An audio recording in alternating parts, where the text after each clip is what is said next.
Well, welcome back to Spotlight Now. Today, we are focusing this next half of our show really on the economy. And joining us here now, Executive Director of UHERO, Carl Bonham. Thank you so much for joining us, Carl.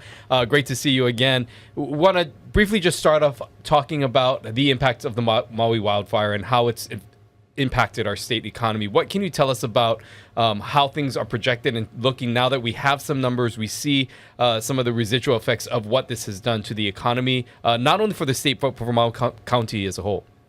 And it's really a tale of two different economies, right? The Maui economy is basically in recession.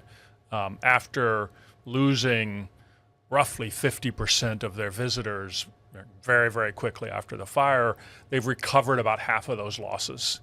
And so, average daily census, the average number of visitors on the island before the fire was around 65, 66,000. It fell to 33,000, and it's recovered about 15,000. So that's a lot of people to not be there, right? And to not be spending money in restaurants and bars and activities. And that's actually where you're seeing most of the job losses and the lost income is primarily in food service.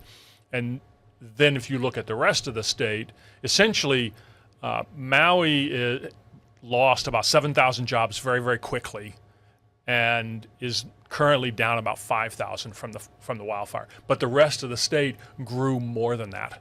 And so statewide jobs are almost 1% above where they were before the wildfires, because some of that is because visitors went to other islands and we had some growth there, but it's also just the natural growth in the rest of the state, right? So it's a very, very different story.